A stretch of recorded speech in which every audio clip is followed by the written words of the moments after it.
What's up, you guys? Sean Ross Sapp. Welcome to Fightful. It is February 14th, Valentine's Day, and we are here to share some love. We're here to talk about Trent piping down Mike Bennett on Valentine's Day, all that good stuff.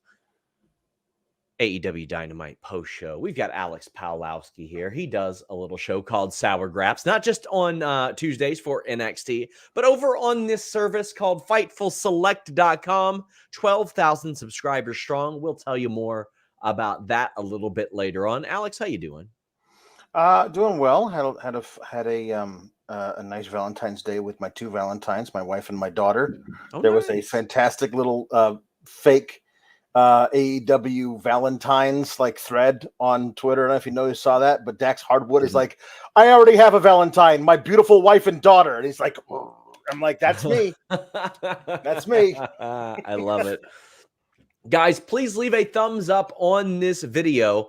You can get your questions or statements in super chats here at youtube.com/Fightful. But if you're watching on any number of Twitter or X accounts that we stream this to, or twitch.tv/Fightful Gaming, or Facebook, or maybe you listen on any number of audio platforms, you can get Humper Chats in over at humperchats.com.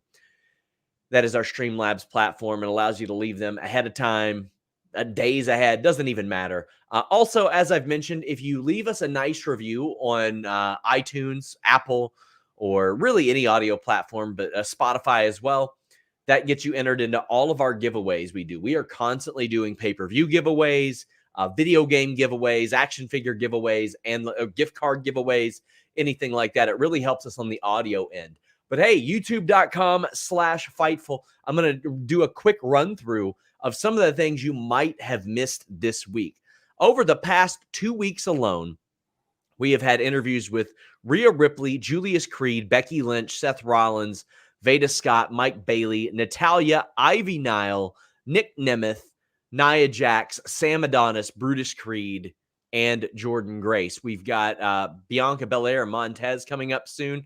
Akira Tozawa coming up soon. I had off-air footage from WWE Raw. We have a ton of shorts as well. We are on all kinds of platforms, Instagram, TikTok, all that good stuff too. Wherever you go, we have Fightful content. Excited for you guys to check out some of this new stuff. Today, for example, for FightfulSelect.com subscribers, I posted the early audio of a new series I'm working on called Crime in Combat, which covered the guy from Austin Powers who threw a shoe. Alex, are you familiar with him? The actor? Yes. I would, as opposed to the actor, I would call him the non-winning UFC fighter who wrestled Hashimoto in a thong, participated in a gang rape, and murdered a guy. Yeah, that's how I would refer to him. No, I was not aware of his proclivities outside of Wayne's World 2 and a couple other movies. So, well, you can go over to Fightful Select now. We've got the audio up for that, and the video will be on youtube.com/Fightful in the coming weeks. But we've got some people sending in super chats, sending in Humper Chats. Our great moderator, Luis, who is very confused by this story, says, any news on Miro not seen since a win over Andrade at World's End? I don't know if CJ being out of action has affected that, but I mean, CJ, quite frankly, was fighting for her hand at some point. I can find that out. I can absolutely find that out. Thank you to Ryan Dubs for becoming a YouTube member. But Maddie Nice says, random, but I have to ask, if the Jags win the Super Bowl, does WWE offer them a belt? If so, do they accept it? Does it end up in the trash Wednesday? Thanks for the Nord. No commercials. Rock watching AEW. That's right. NordVPN.com/Fightful. I'll tell you about that later. Allows you to watch without commercials. I don't think the Jags would get a commemorative championship belt. I think that they would make it abundantly clear ahead of time that they would do an AEW championship belt. And why wouldn't they, Alex? They would make their own one. Yeah, I would think so too. Yeah. Also, in relation to the Super Bowl, I want to send our love to all those affected in Kansas City. That is a horrible tragedy. horrible situation. Guys, please leave a thumbs up on this video.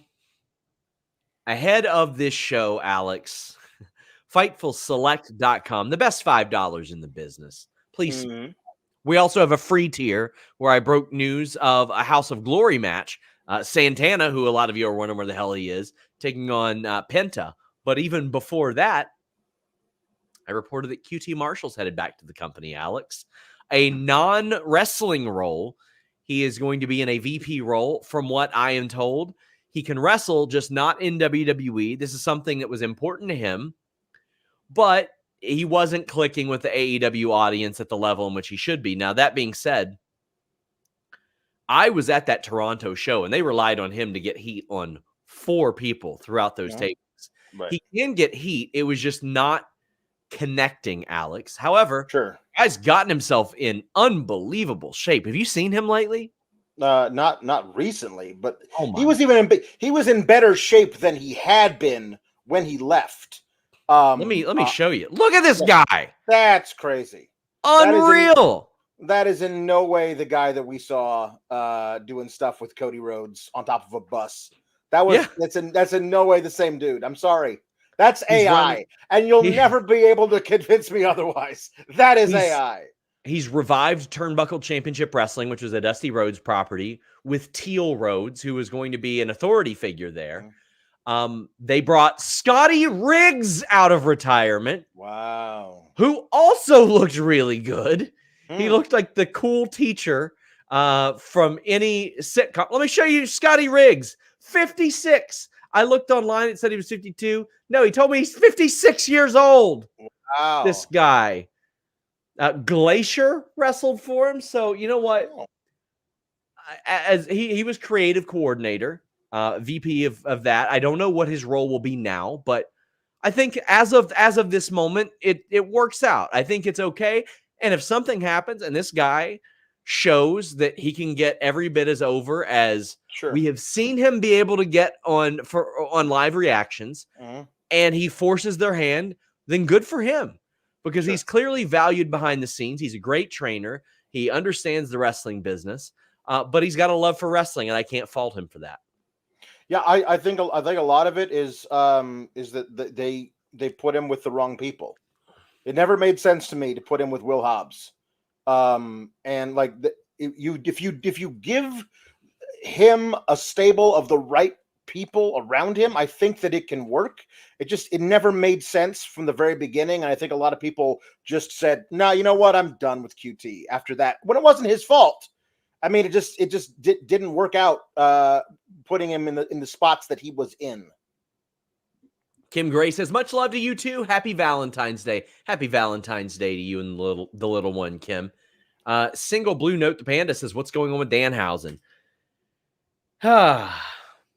I mean, it's very clear that he wants to be used more, or at all, I would guess. Or at all. I don't even know when the last time I saw him. Yeah, and I've heard he's been vocal about it in the past, and he should be, because, hey, the more you're featured, the more merch you sell. The more merch you sell, the more money you make. The more merch you sell, the more popular you are, too. I wish I had a good answer to that, but I mean, when he came to AEW, he largely stopped working indies, and now all of a sudden he's like, for the love of God, I'm doing some indies. Like, I want to get out there and do some stuff. And I respect that as well, but as I haven't heard of anything creatively for him. We had John Moxley kick off this show, taking on Dax Harwood. Dax Harwood gave him a Valentine smooch during this match, and then Mox smooched him first. Okay, and then Dax smooched back. There was some smooching. This is the 2022 Men's Overall Performer of the Year for the Fightful Awards. John Moxley. He also won Best Physical Media for his book against the Best In-Ring Performer of 2022, Dax Harwood, who has also won quite literally every tag team award that we have ever had for the Fightful Awards. So I thought this was an excellent decision to kick this off. Dax had not wrestled on Dynamite in like 8 or 9 months. He is a collider which that means less than ever in that sense of separation. Because Edge also, or Adam Copeland, also very much a collider who is wrestling here. But as it turns out, these two go out there, they beat the living shit out of each other, and they have an incredible match, Alex. And this is exactly what I expected. It was funny. I was watching this, and I was a lot of it reminded me of the first minutes of this. Reminded me of the first minutes of Danielson and Sabre Jr. in that neither guy could actually do what they wanted to the other guy. But instead of like rolling around on the ground trying to grab a knee bar, they were like, I'm going to headlock you. And then you pushed him away, and then they flip each other off. And they do it again. They're like, okay, I'm going to grab you by the shoulder. No, but it's the same idea. I'm going to manhandle you, and you won't let me. So I get pissed off, and I flip you the double bird. Also, I kiss you. And this was a lot of fun. Two brutal strikers, brawlers at heart. A really good match. And I honestly, I would like to finish a twist on the I'm not giving up. Oh wait, yes I am. Like I thought they were going to have him pass out, but instead they were like, no, I'm not passing out. I'm okay. Oh no, he squeezed me too hard. Okay, that's it. I'm done now. And then what followed, I watch a lot of Investigation Discovery. This was bordering attempted murder territory. Well, so the end of it was. I'm talking about just when up until the bell rang, I thought the whole thing was great. The post match was excessive. Yeah. Oh yeah. Listen, if you watch a movie and somebody chokes somebody out for like 10 seconds and then they're dead, that is unrealistic. That is unrealistic. That it's actually pretty common in MMA to have somebody hold on to a submission that long. And sometimes they go that way. You can't accidentally strangle somebody to death. There's no way. Unless you fall asleep with your grip tight. Yeah. While in it, and that ain't gonna happen ever in a world. Yep. John Moxley looked like he was trying to murder Dax Harwood. Yeah. There was an actual attempt there, Alex. And then Cash Wheeler runs in and like, get off my boy, you're gonna kill him, and starts beating the hell out of him.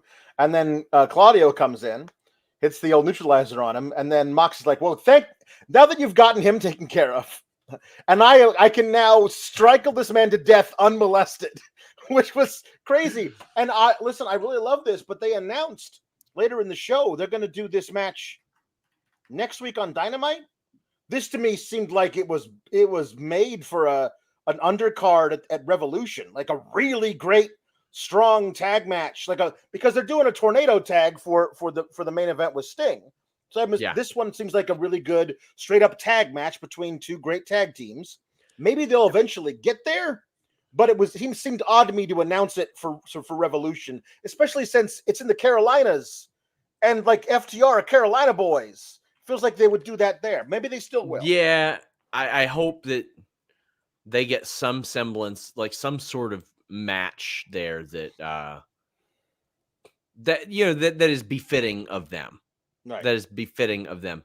But I mean, if you're John Moxley, you're like, man, I watched AEW do nothing about a home invasion, so yeah, like try to kill a guy. Yeah, maybe try to kill a guy. See what happens.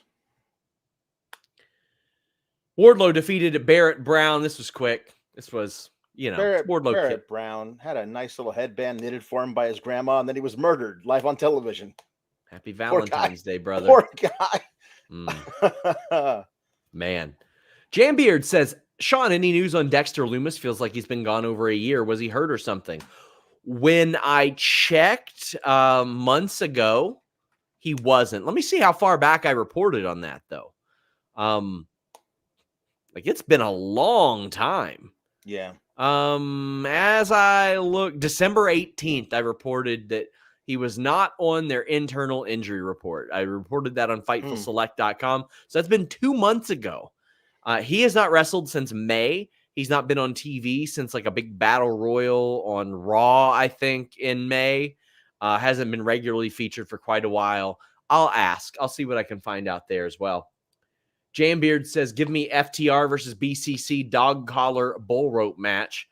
That sounds really goddamn awesome, to be honest with you. They could easily go to like a non-finish next week and then say, okay, well, we're not having a non-finish at the Pape. Yeah, this is going to be a double dog collar match kind of a thing. Maybe, I don't know. We'll see.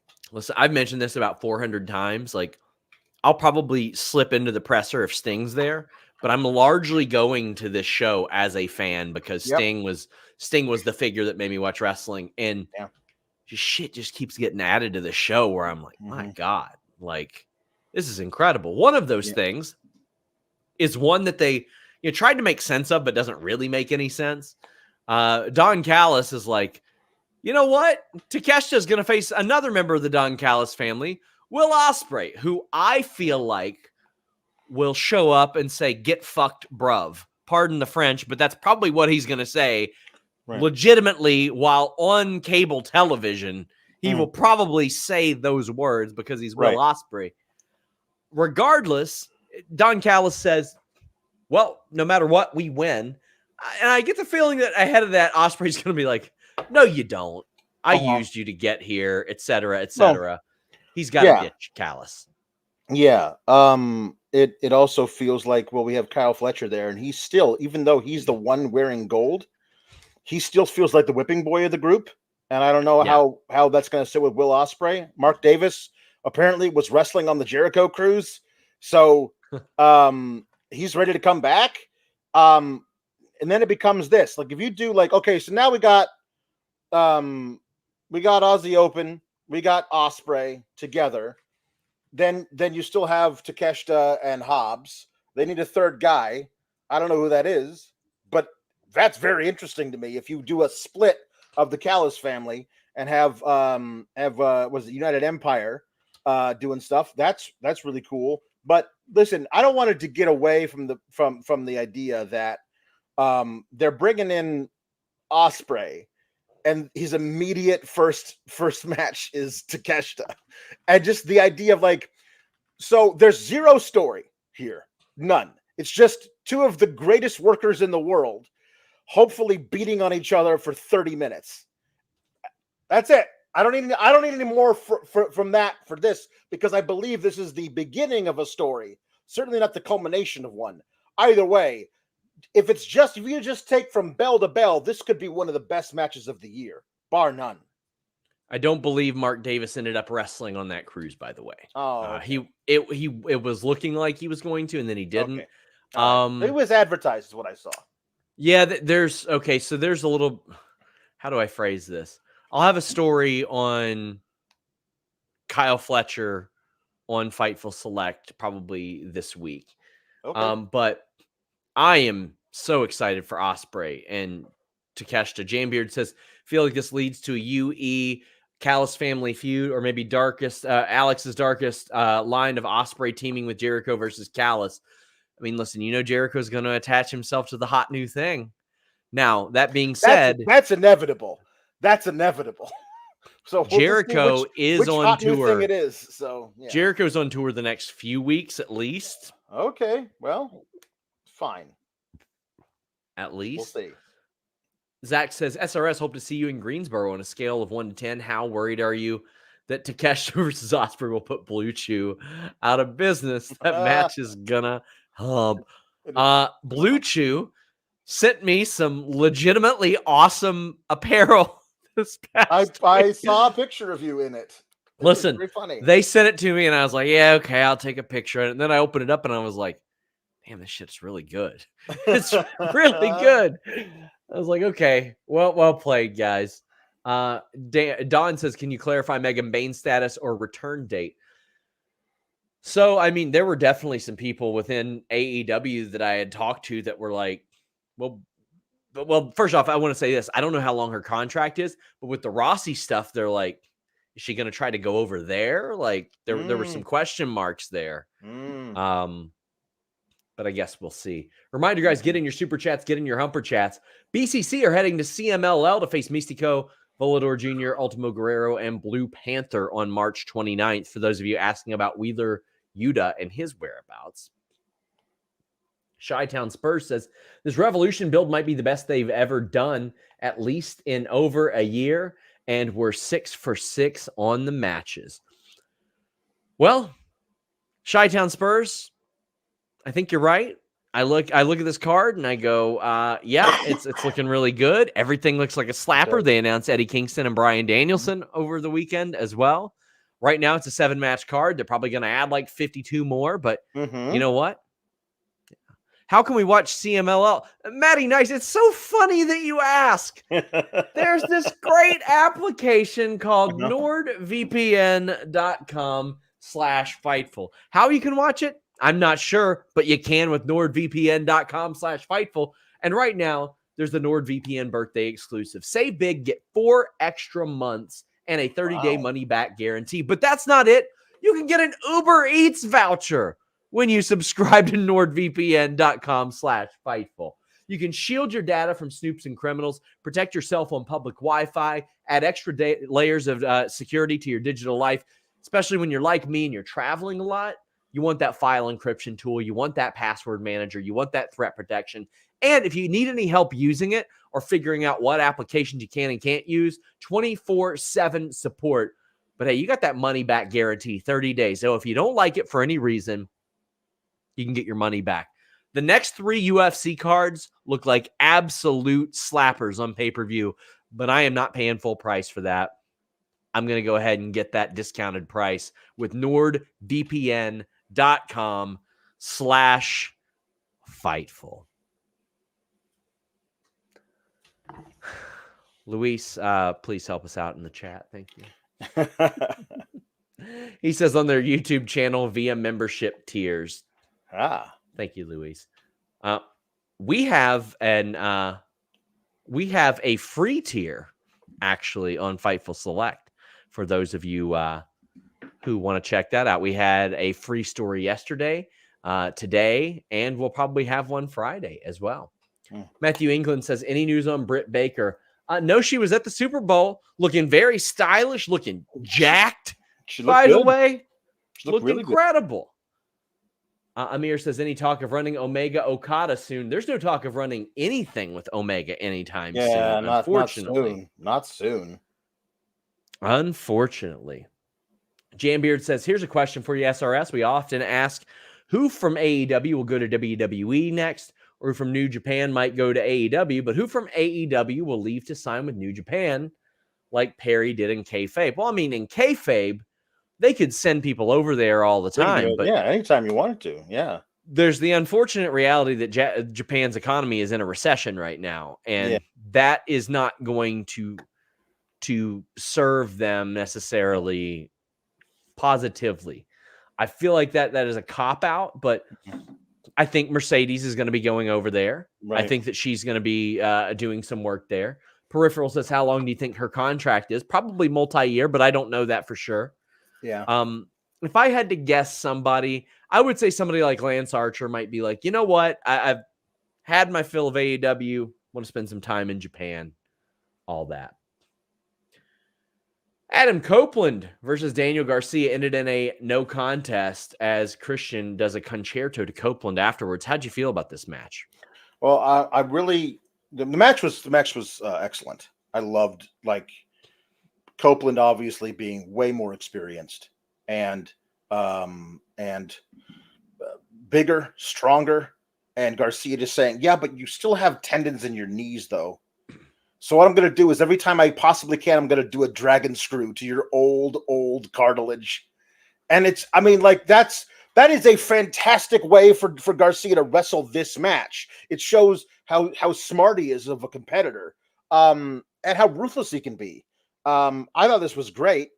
I anticipated we might get hopefully an actual winner to this match, because it rarely makes sense to me when heels who I perceive to have been around the block a few times intentionally cause a disqualification during a number one contenders match, because what happens every time they do that is that then they have to face both guys. And I feel like Christian knows that he would have to face both guys, so he wouldn't send his dudes out there to do that for him. However, I love that he was actually here. If you look at what his plan was, he was actually here to take out Garcia. They toss Copeland to the outside.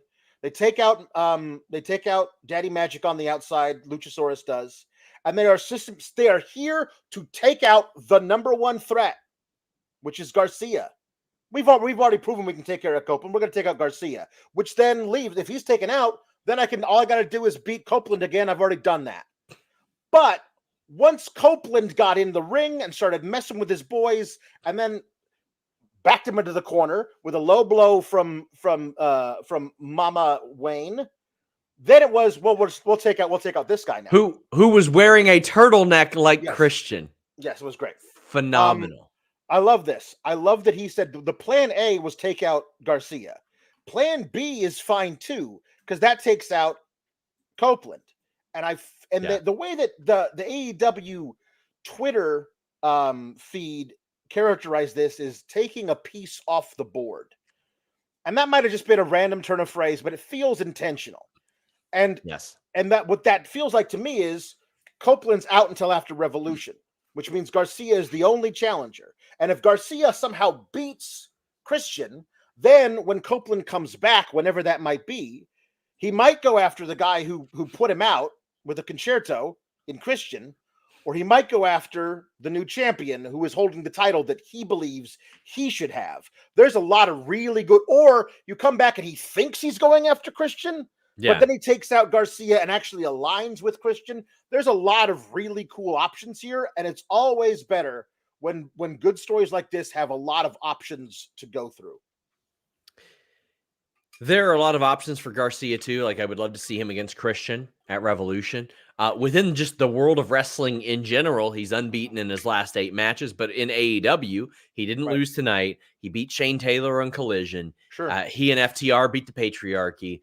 He and FTR beat the House of Black, and then he beat Buddy Matthews before that. So he is on a nice winning streak as well. So if they decided to do this, or if they said, hey, let's do a trios title match with Daniel Garcia and FTR as well, I wouldn't hate that, considering the geographical location of AEW Revolution either, to get FTR on the card as well. But again, if first off, Christian's incredible. There are some elements of this where you go, it's very sports entertaining, but you know what? I think if you're going to have that in a little bit of a sect of AEW, this is the one that makes a little bit of sense. I feel like when it was going on, while also all the MJF and Cole stuff was going on, it was a little more exhausting. Is Beth Phoenix still under contract with WWE? I don't know the answer to that. I haven't heard of anything. I've asked numerous times. Shot Kid says, Garcia beats Christian for the title at Revolution with Copeland running interference on Wayne and Luchasaurus. Then asks and demands a title match from Garcia on the grounds that Garcia owes him is my idea. I want to get to whatever direction leads to heel Adam Copeland joining Christian. Right. And I think that is the option. I think that's the way. Garcia beats Christian. He beats Adam Copeland. And then they go to concerto him. Who makes the save? FTR. And then you set up FTR, Edge and Christian, double or nothing. Yeah. Like that, to me, that's the one that makes... That's a great one. That makes all the sense in the world. And Garcia can do whatever it is that they want him to do with the TNT title. He can defend it against Luchasaurus, beat him as well. A natural progression out of that. There you go. I mean, to me, the dominoes that fall here, Christian is a great TNT champion, but he doesn't need it anymore. And what we do need is Edge and Christian back together. I don't know how long Matt Hardy's contract is, but they're going to milk that match. They're going to get that little match out of there too. They need to. You need that. Let's get that going. And Adam Copeland being like, you know what? You were right. Fuck these kids type of thing. That's what I would like to see. Saw the Revolution card. My God, had me barking like a dog, said Johnny. Amir says, will ROH run a pay-per-view the Friday of Mania weekend? If so, will it go head-to-head with Spring Break? Which will you watch? I will be there doing media in some capacity, so I don't know if I'll be at either show. I ended up going to ROH last year, but as of now on their internal schedule, yes, they are. FightfulSelect.com reported that about a month ago. Who would you like to see Okada face first in AEW? Ooh. First? Somebody he's probably familiar with a little bit in New Japan that he's got chemistry with. You know what? I think, like, honestly, a Lance Archer would be really good for him there. Yeah. That'd be really cool and would get people, ooh, okay. Because when he lays in a Rainmaker on Lance Archer, that'd be really good. Yeah. It'd have to be somebody who can take a loss. I don't know how, provided he gets there soon. I don't know how you get to this from where he is currently, but a guy like Moxley is a dream match for me with Okada. Like just those two guys in this particular setting, especially, that'd be kind of fun because Moxley's bulletproof. He can take a loss and it won't hurt him at all. So, and the match would be amazing. So I think that'd be a lot of fun. Toni Storm's new film, Wet Ink, debut. She had, you know what? I know that Denise transcribed the entire promo, and I want to make sure that it is done justice. But we see her getting tattooed, and she says, "I nurtured you on the bosom of brilliance. You suckled on my teat of talent, and now you bite the tit that feeds you." She got her, I believe, it was a bird tattoo altered to where the bird is getting murdered. Stabbed. Yeah. Stabbed. Yeah. And Deonna Purrazzo said, you know what? I'm going to keep it simple. I'm going to break your arm, bitch. Yep, she did. She did say that. Thought it was effective to in both ways. We've got about, let's see, how many more Dynamites? Still 2 Dynamites before Revolution. And I'm interested to see where they go from here. Yeah. But this is a hell of a women's title match. You have a woman who is at the peak of her career right now against a woman who has been main eventing for another company for years.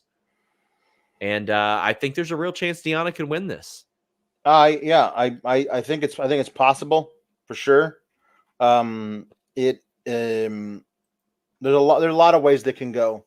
There's such a there is an incredibly, at least I hope, an incredibly good long-term story in the offing between Toni Storm and Mariah May. Whether or not they want to be that Mariah May taking the title off of Toni Storm, or it can continue without it.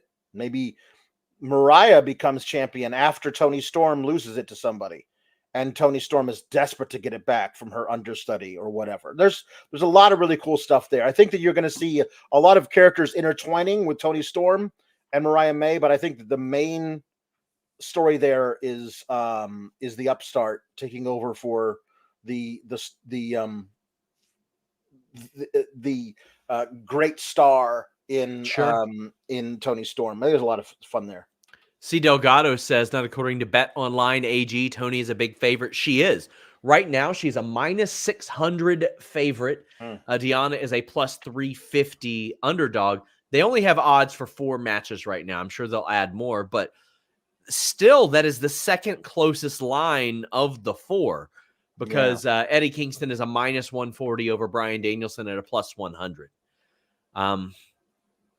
Don says, sorry to repeat, but are you saying Baines isn't contracted? No, I'm saying I don't know her contract status right now. Yeah. I don't know if she's still under contract. That I got to be sure of before I go and report something. But I'll work to find out more about it. Jan Beard says, just wanted to take a minute for Kansas City. Saw the 9 children were recovering and would make it. Unfortunately, there was a life lost there, and sending our love there, but hoping everybody gets well soon. It was tragic, and shout out to those absolute heroes that tackled one of the shooters in the face of danger and held him down. Just a incredible bravery from them. Young Bucks defeated Top Flight. They are still wearing the bloody suits in which they had from Sting. And this was a good match. It was great. Young Bucks cheat to win. Top Flight are just, they're incredible. They're going to be around for a long time. Incredible. I hope that where we're getting out of this is the Top Flight and Young Bucks interaction a few weeks ago, where they were like angry at them for showing up late, even though they had been there all day. We're going to fine them for insubordination, and then they have this match. Maybe we can like see a long story built. So if the Young Bucks end up being the champs after Revolution, the Top Flight is the one that takes it off of them, because I loved today Matt Jackson in desperation hitting a DDT on one of them, and then looking at the camera going, these kids are good. That's probably why we hired him. Like Matt is just, he's absolutely nailing the good cop a-hole VP guy, because he's just so nice, but you know he's not actually nice. This was great. Also, can we talk about the Sting soul patch?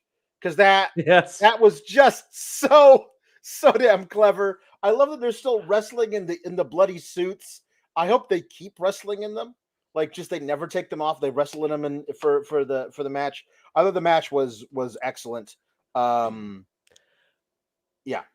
I want to put over Top Flight. They just do. They're incredible, and I'm so glad to see them healthy. And now I'm ready for their run. I'm ready for them showing that they belong near the top of this division, because they do. They're unbelievable. They do everything that they're asked of, and they do it well. I look at them as sort of like Toni Storm, sort of like Swerve, sort of like any number of people. It's not they need to find that thing. They're gonna find that thing eventually. And I don't think it's gonna be Action Andretti chugging waters. To me, I don't. I'm ready to move past that. He's better than that too. But they're gonna find that thing, and they're gonna explode. And it's going to be really great. With the Sting match at Revolution, so I'm a little torn, but I don't know, Alex, if I just want a killer match, or if I don't know if I want like a tribute to Sting's career. Like RoboCop coming out, Matt and Nick Jackson showing up way too tan. To play off of the Bischoff Starrcade 97. I would love to see Nick Patrick waltz out to the ring like Matthew Jackson's like, come on. And then Bret Hart decks him. Bret Hart just decks him. I want them to look at Ric Flair ringside and say, I'm sorry, I love you. And Ric Flair's flipping out. They super kick Sting. Sting no-sells it and beats their asses. That's good. I would almost love a tribute to his career. But I'm just really excited for it. The tribute to his career that I want, if Flair is going to be out there, is for Flair to turn on Sting one last time. Oh, no. Yes, that too, but Sting catches him. Yeah. This time, Sting's like, you didn't think I'd fall for that again, did you? Yes. I mean, like, that could be fun. Where's NWO Sting? Where's Jeff Farmer right now? Remember they called him Stink for a while. If they did like a twin magic thing with another Sting coming out of from under the ring, but this time it's Jeff Farmer, that would just be the greatest. Figure it out, man. Let's do that. Give me a 40-minute tribute to WrestleCrap and Sting just overcoming all of it. RoboCop comes out there, Sting just beats the shit out of him with a ball bat. No, not you again. Go home. Oh, man. I interviewed Jumping Jeff Farmer, by the way. Yeah. It was a good one. Darby comes out, conjures up Cody chants. Yeah, he does. Because he said that back in the day, the Young Bucks wouldn't hire him. They were too busy hiring their friends. Yeah. And thankfully, there was an EVP with some sense, which got Cody chants. That got a nice little ooh from the crowd. Yeah. But he said it wasn't all elite wrestling changing the world. It was all friends wrestling. And he said, you know what? I wasn't on the first AEW shows. Brandon Cutler was. Brandon Cutler catching strays. Come on now. What do you have to do with any of this? That wasn't very nice. I thought it was. If you're gonna sink into this heel authority figures thing, like friggin' do it. Like the idea, instead of running away when Darby runs in with a bat, you hit us with that, you're fired. You know, and then like actually have, like, if you like use something about, or we'll strip you of the titles and we'll be the ones who go in as champions. Something like, be that. I thought that would have been better than running away from a 115-pound guy with a bat. You know what I mean? Just two. Sting's the 115-year-old guy. Yeah, 115-year-old, 115 pounds. I also thought it was weird that it was like, Darby says, "Okay, yeah, you're right. The match is on. You're the EVPs. The match is on if you say it's on, not if he says it's on." Darby should have said, "You don't get the match." Yes, we do. We're your boss. Like, actually sink further into that evil authority figure thing. It's a matter of taste. Darby is not my guy. But I think that this tornado tag scenario really benefits he and Sting. So you don't have to worry about a lot of the other stuff around it. I think they won the titles on a tornado tag. If they're going to lose them, they should lose them in a tornado tag. I think that's great. Yeah, I'm okay with that too.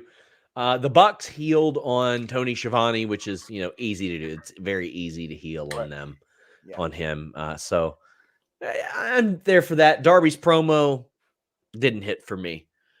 Guys, please leave a thumbs up on this video. We would greatly appreciate it. Jambeard says, Nicholas with that vest on and his long hair and hairline that is running away from his face, and the Sting soul patch made him look like Dan Spivey. Oh my goodness. Wow, that's a name I have not heard. No. Reese Powers says WTF is happening with Danhausen. He wants on the show. And that's ultimately what it is.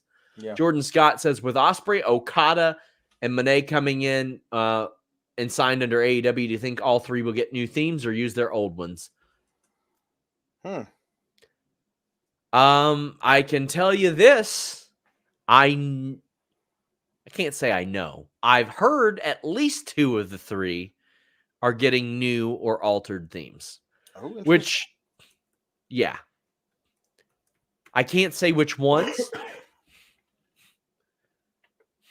But to me, on the surface, if I looked at Mercedes theme music, I'd be like, well, that would be a nightmare to put on cable TV. It is very clearly Crisscross Jump. Yes. Which samples a plethora of other songs. That is very also true. Yes. It is very, which, I mean, Jimmy Hart got away with going that close as well. Yeah. The other ones, I don't know.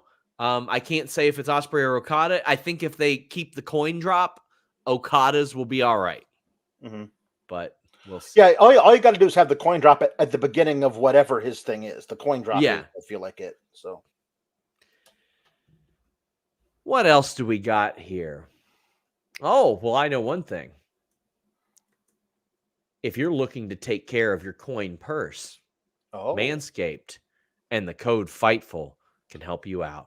Manscaped has a plethora of great products that can help you out in the bathroom. All of your grooming needs. The lawnmower, the ear and nose hair trimmer, the body buffer, the body scrubber, the shampoo, the body wash, the conditioner. They've got it all. Their beard care stuff is great. See this? It's coming in so much fuller. Been using that beard kit. They've got everything. And they've got incredible packages for your package and for your body in general. Whether it's the Platinum package, the Performance package, the Perfect package, or the Beard Hedger Pro kit, they've got it all. They also have a handyman compact face shaver for when you're traveling. They've got boxers. They've got cologne. They've got the Ultra Smooth package. And right now, you can get free boxers, a toiletry bag, and free shipping with the purchase of the Performance Package 5.0 Ultra or the Platinum Package 5.0 Ultra. Make sure those balls are smooth. We are about to head into spring. When that weather warms up, you don't want those nasty, hot nuts. You want them smooth. You want them sleek. You want them taken care of. And Manscaped and the code FIGHTFUL are going to take care of you anywhere in the bathroom outside of the commode. They don't sell toilet paper yet, but when they do sell wipes, it's going to be over for everybody. But if you're in the shower, you're getting clean, they got you covered. Body wash, shampoo, conditioner, body buffer. You get out, you shave, you trim your beard, they got that covered too. Gotta shave your, come on. Your penis and balls. They got that covered too. Manscaped and the code FIGHTFUL. Turn yourself into the total package. You want a tribute to Sting? Why not give yourself the total package? Be Sting's best friend at Revolution.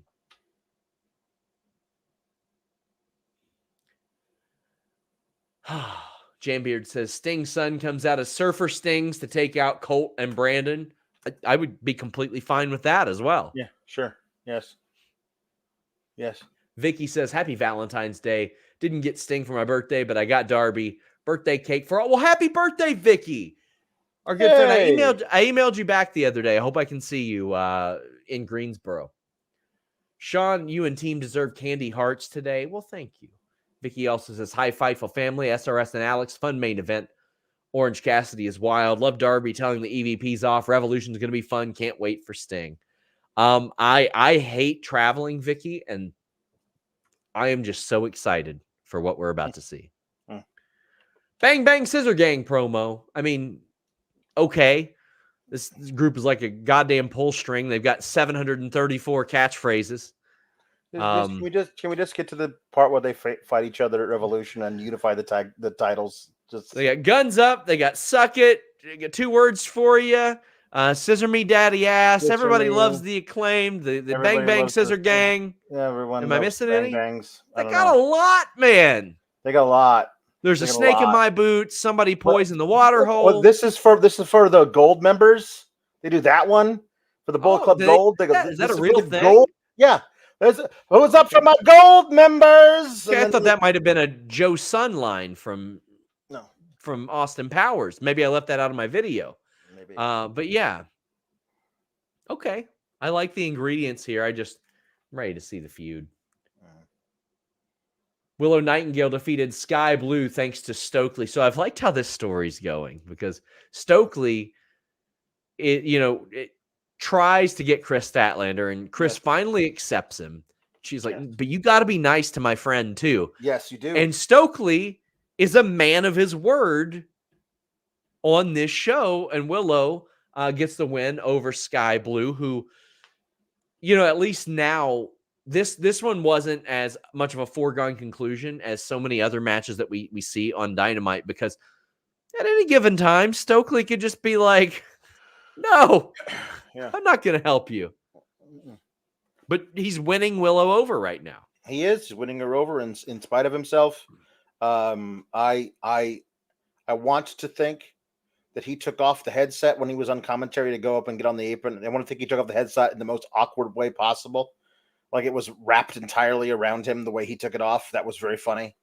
And yeah, I think also Skye Blue has turned out, she's gotten better and better and better. I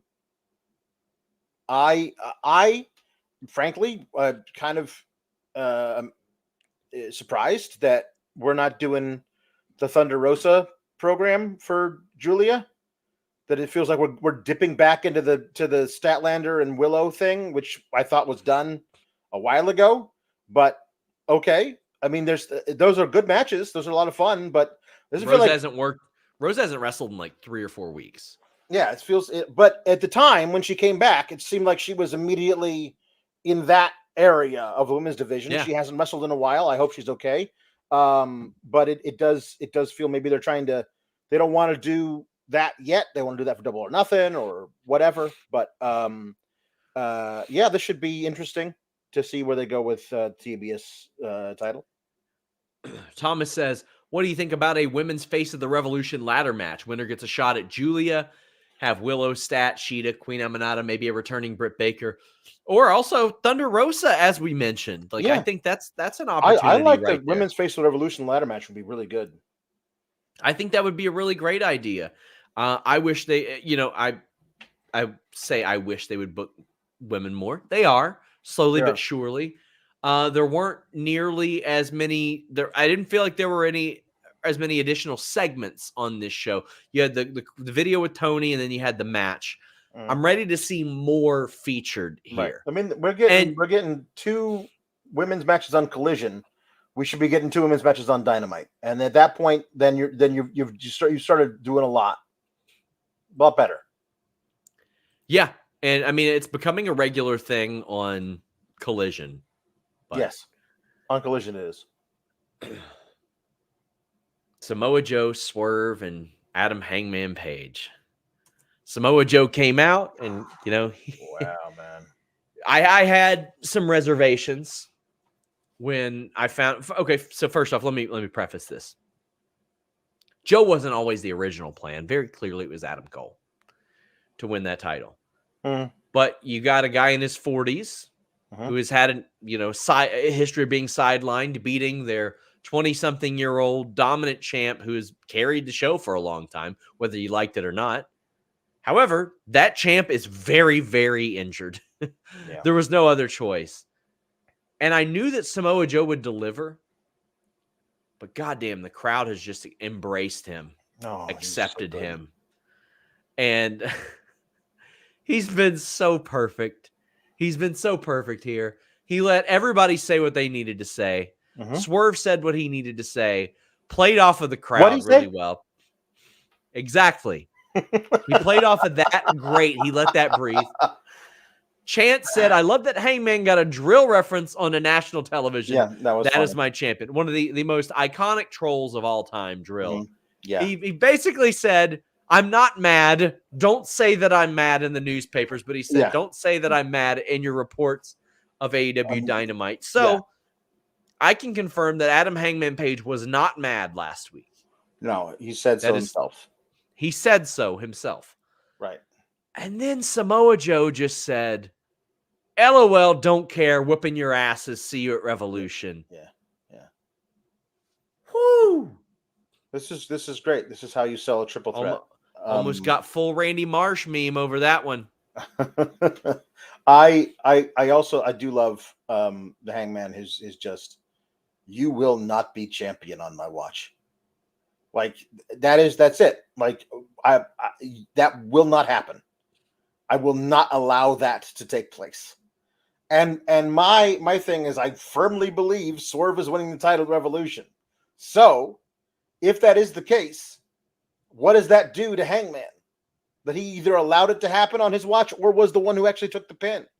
Like there's some really cool stuff to see where Hangman goes. If this is where he's at now, like where would he be if the thing that he says that he is swearing to God will not take place, if he allows it to happen, or if he is actually the one who gets pinned?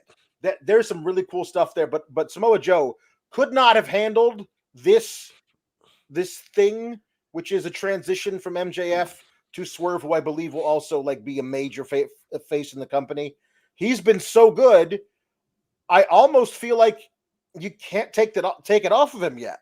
But I do feel like you really need to, because you got to capitalize on that Swerve stuff, man. It's not like you got a pay-per-view the first week of April. You can just, we'll keep it on Joe for one more month and then we'll do Swerve in a one-on-one match. No, like you gotta strike. Well, this irons do not get any hotter than the iron that is Swerve Strickland. Strike this iron; it is molten. They pulled off a double turn with one of the most sympathetic characters that has ever been in AEW, and the guy who broke into his home. Yep. And the crowd was like, "Checks out, yeah." They loved it. We all saw that. It's great. And then the audience wants to see Samoa Joe whip both of their asses. Yes, it's so good. Yep. Black Tom says Samoa Joe promo was fire to me. It was really good. Yeah. Really good. And also, I'll tell you, it was really good. A match that I wasn't particularly like jumping up and down for. Orange Cassidy defeating Matt Taven in a Texas death match. And Tristis says, I need Matt's apologies for Matt Taven tonight. Matt Taven kicked so much ass tonight. Mm-hmm. Matt Taven delivered. This was fantastic. There was a suplex through the table, but the spot of the match for me was one that I can't believe we haven't seen much of. There was a table angled under the announce table, and Taven does a suicide dive right through it. Psychotic. Incredible. Then there was a Valentine that Orange Cassidy finds under the ring, and he opens it up. It's from Chuck, and it's thumbtacks. They did some thumbtack play. It did. Orange Cassidy pins him after, I believe it was it a Superman punch with the chain, or did he hit a move after that? It was the orange punch with the chain. He didn't pin him because it's a death match. Oh yes, correct. And 10 count, and so AKA a last man standing match. Yeah, AKA because the old Texas death matches would have you pin and then do the 10 count, which is very anticlimactic. Yes. But there's a 10 count or submission, and we knew with Orange Cassidy, who was obviously winning the match, he doesn't do submissions very often, so it's going to be the 10 count. But I also like that Trent came in with the pipe, as you mentioned. Piped Michael Bennett, yeah. Yes, he did. But Taven took care of Trent momentarily, and then Trent got up after being like DDT'd onto a chair from the top rope. And he got in the way of the Roderick Strong knee because Roderick Strong got involved too. I thought this was a really well executed match. And Strong versus Orange Cassidy. For a while I was like, well, this is just Orange Cassidy retaining again. But I really feel like now that I've thought about it, I really feel like Roderick Strong is taking this title. Like it's the idea of everybody saying that they're going to do what they're going to do, except for Wardlow, who is not going to take the title. And that'll piss him off, but it'll also piss off Adam Cole, who feels like he entered into some kind of agreement where once Wardlow is the champion, he'll give it to Adam Cole. So that'll be an interesting thing to see how that falls apart. I am looking forward to that match as well, because a lot of the work that Roderick Strong did during this MJF and Adam Cole feud has kind of been put on the back burner because Adam Cole's the new face of what is going on now. So I feel like this is sort of his reward for helping with that. Again, plenty of people that didn't like that angle, but it was integral on the show. It was heavily featured on the show as well. Yeah. Guys, get in your super chats, get in your humper chats. Please leave a thumbs up on this video. We are wrapping up. Jambeard says, depending on how long the feud is going to go, add Okada into the Best Friends versus UK, Okada versus Wardlow, or a healthy Adam Cole. I haven't heard a lot of physical updates on Adam Cole. And I mean, it's been, gosh, how long has it been? It's been like almost 5 months, right? Yeah. Tony Schiavone, of course, because Tony Schiavone hates Adam Cole, pointing out, breaking kayfabe, he's in a walking boot. Why isn't he walking? And it's because he's still in the wheelchair. So I wonder if he's a lot closer to being healed than the wheelchair would show us, and that's on purpose to to throw a little swerve at us. But give me some good stuff. I mean, I had heard it was still a waiting game as of a few weeks ago, so hopefully it's a positive thing. Yeah. Alex, tell the people where they can find you.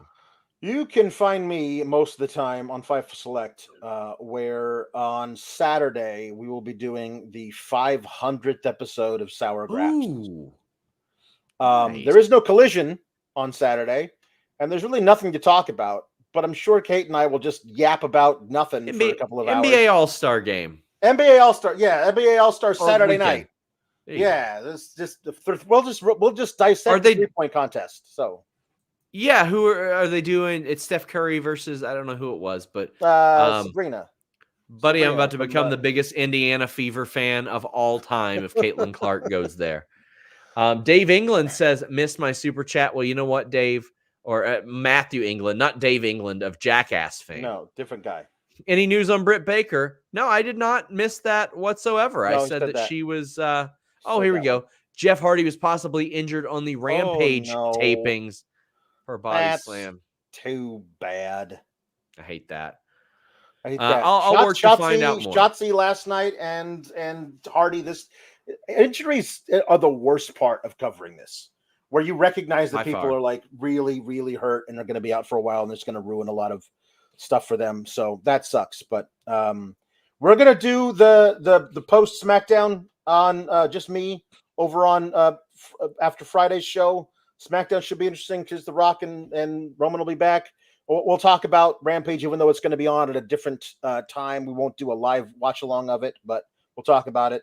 And then again, Saturday is the 500th episode of Sour Graps behind the paywall. Come hang out. We will find really fun stuff to do there. So, guys, until next time, we're out.